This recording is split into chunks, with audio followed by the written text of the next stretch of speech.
Welcome to day 3. I'm Tony Peterson and I live in Sioux Falls, South Dakota with my wife Jennifer. And the geezer team showed up last night about 5:30 and we gave them a very nice warm South Dakota welcome. We've been flirting with triple-digit heat indexes for the last 3 or 4 days, so it was pretty warm by the time they got here. So we spent most of the time down here on our patio in the shade, and we had some cheap food and some rich conversation. And it was great to catch up with everybody. Now, all 3 of these guys are technically cousins of mine. Scott, of course, is my direct cousin.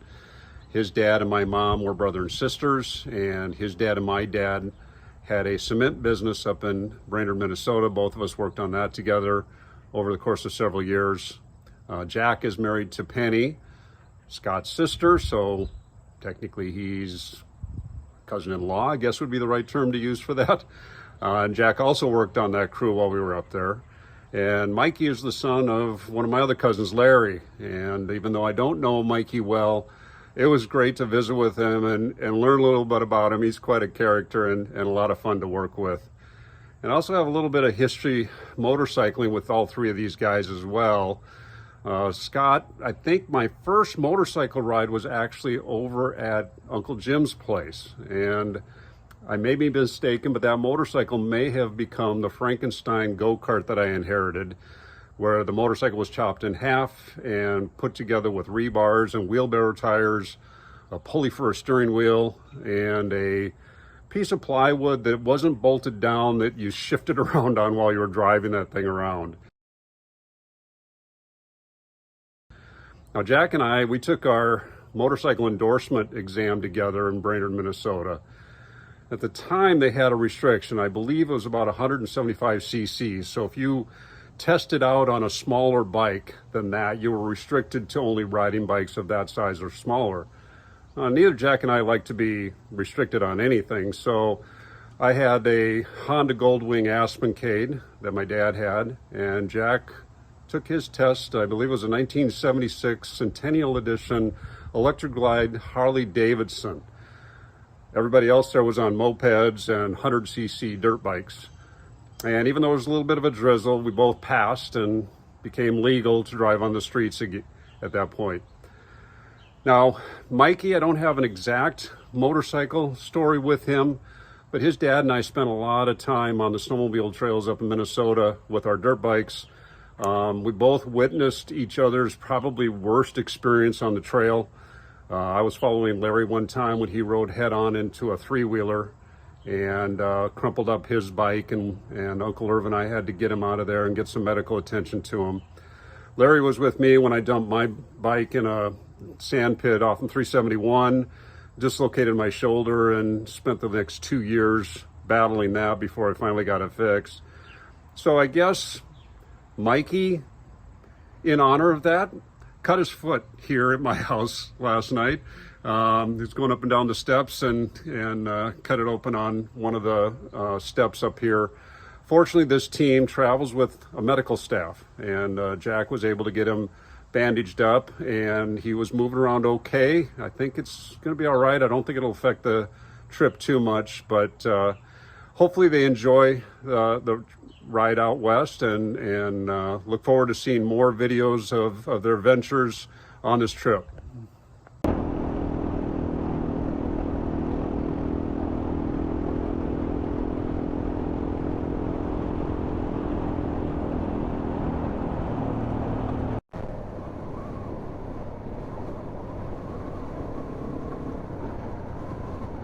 Connection lost.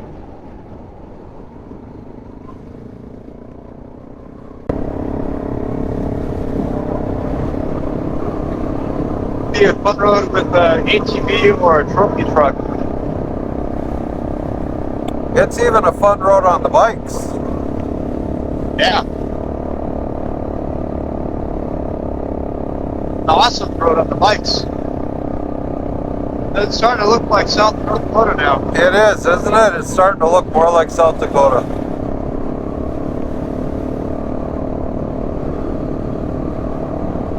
Yeah, and we came across our first dangerous snake today of this trip. It was probably, I don't know, He was pretty big. I guess him to be about 1.5 foot long garter snake. Yeah, they're just under the thickness of a pencil, like my distance. Yeah. Yeah, it's kind of funny. What do you got, Jack? Flat tire. Oh, yeah. So, Jack, over here something doesn't look right. What would it be? Are we missing something? Missing something. Can't imagine what it would be. Well, flat tire number 1. Well, a little trail side repair. So you think you picked this one up on the gravel road then? I did. Pretty sure of it. I mean, she went down so fast. At least we have no tire damage, so that's good.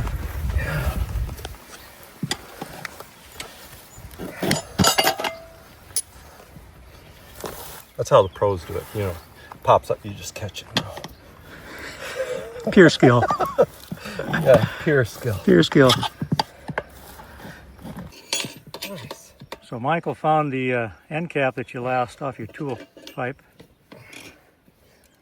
When we stopped to do the tire, it's actually maybe a blessing because he's got some things in that cap that he wants to hang on to for the trip. And the flat tire awakened us to the fact that the cap fell off a few miles back.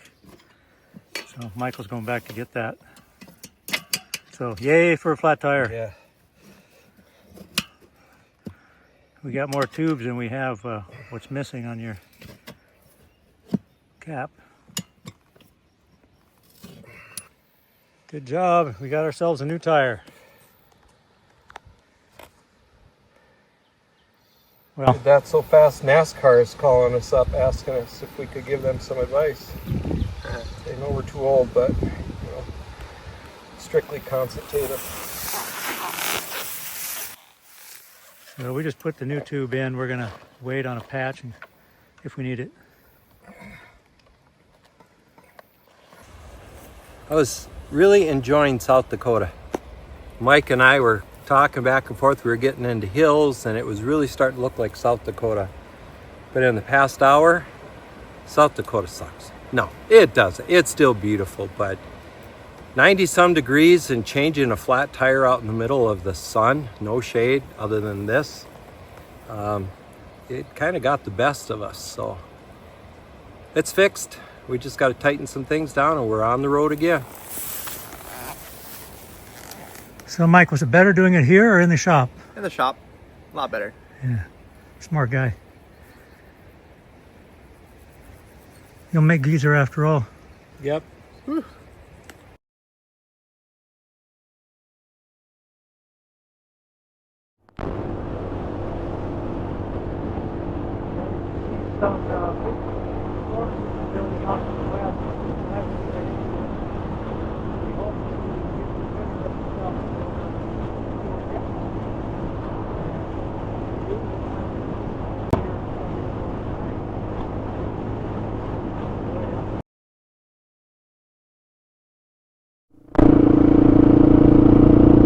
The storm came in and built a little faster than we anticipated.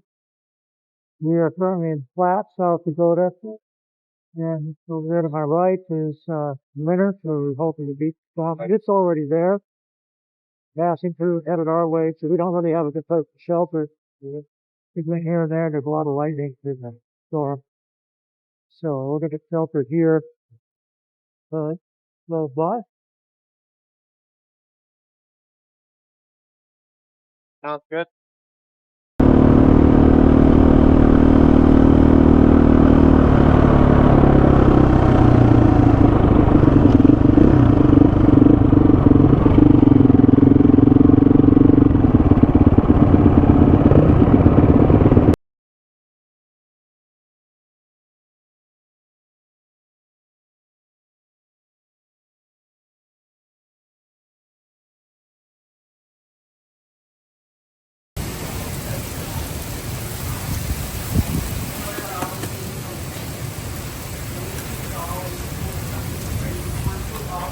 Did you get a shower? A quick little one. I dropped your glove.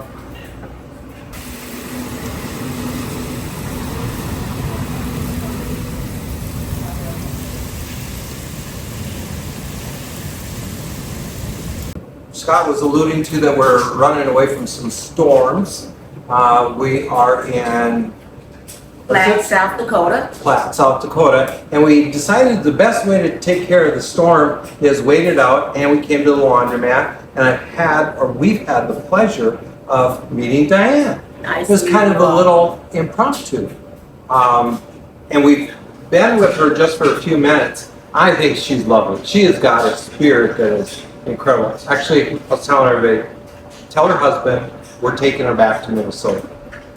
What is it that you do for work? I am a traveling CNA as of the last 3 years, but I have been a CNA for the last 29 years. And those that know me know that this is kind of an interest to me since I'm in nurse manager in acute care.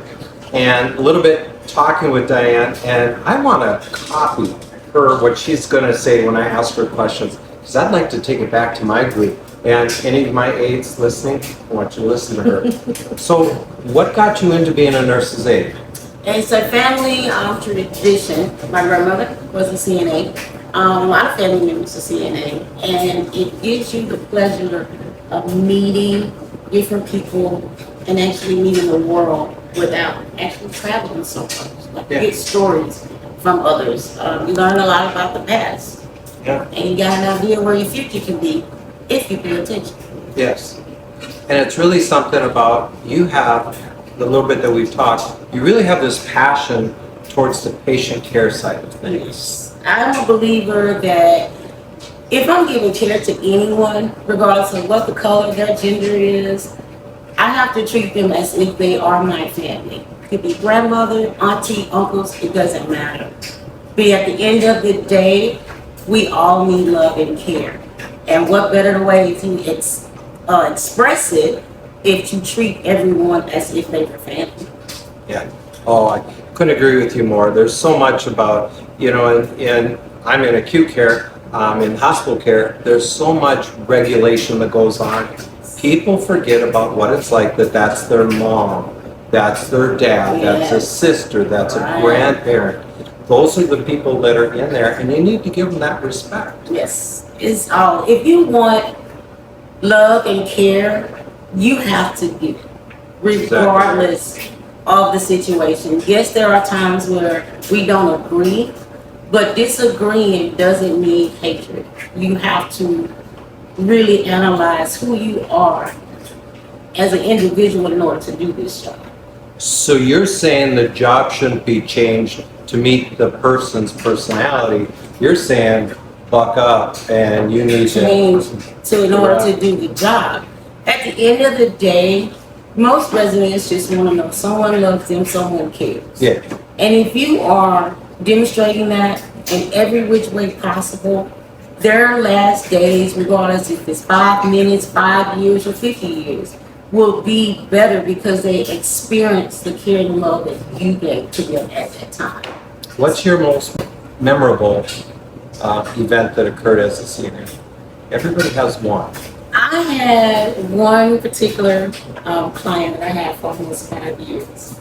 He was a character, and we clashed a lot. However, on my off days, which was the weekends, he was kind of a little troublesome.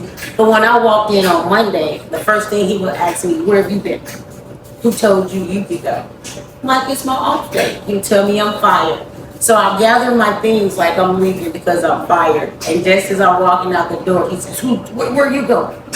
I said, "You told me I'm fired." "Well, we'll start that tomorrow."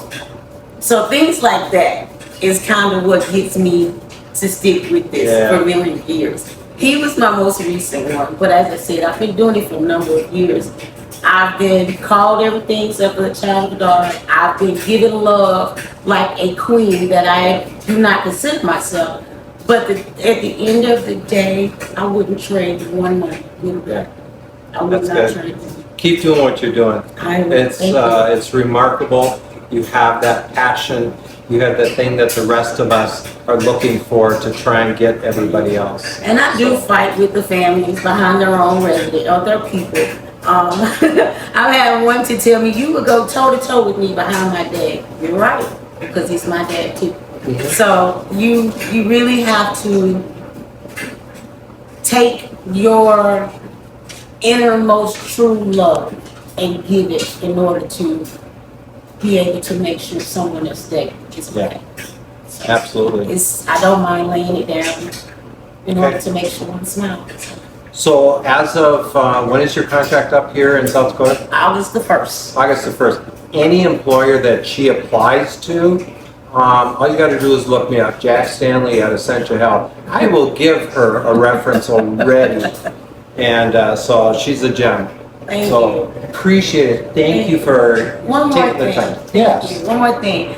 There is Oh yeah. There's yeah. yes. No, she has very important. You got to listen and you got to look at it. You got to research it. On my truck, there is a website called the RJ Foundation for Kids. Right up there. Right there. RJ was a 3-year-old that was left in a daycare van in Houston. And he is a relative of mine, however, he is a child, all in all. So I ride with that on my truck, asking that everyone please pay attention to your children. We don't forget our purses, we don't forget our cell phones, so we should not forget our children. Whether it's cold or hot, please look before you lock.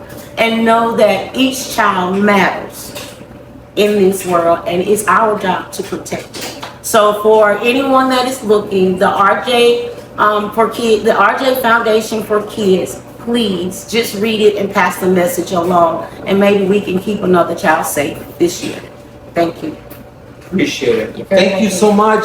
You are a lovely person. Appreciate it. So you have a great evening. Thank you for this You're time. welcome. And we'll see you guys later. Thanks.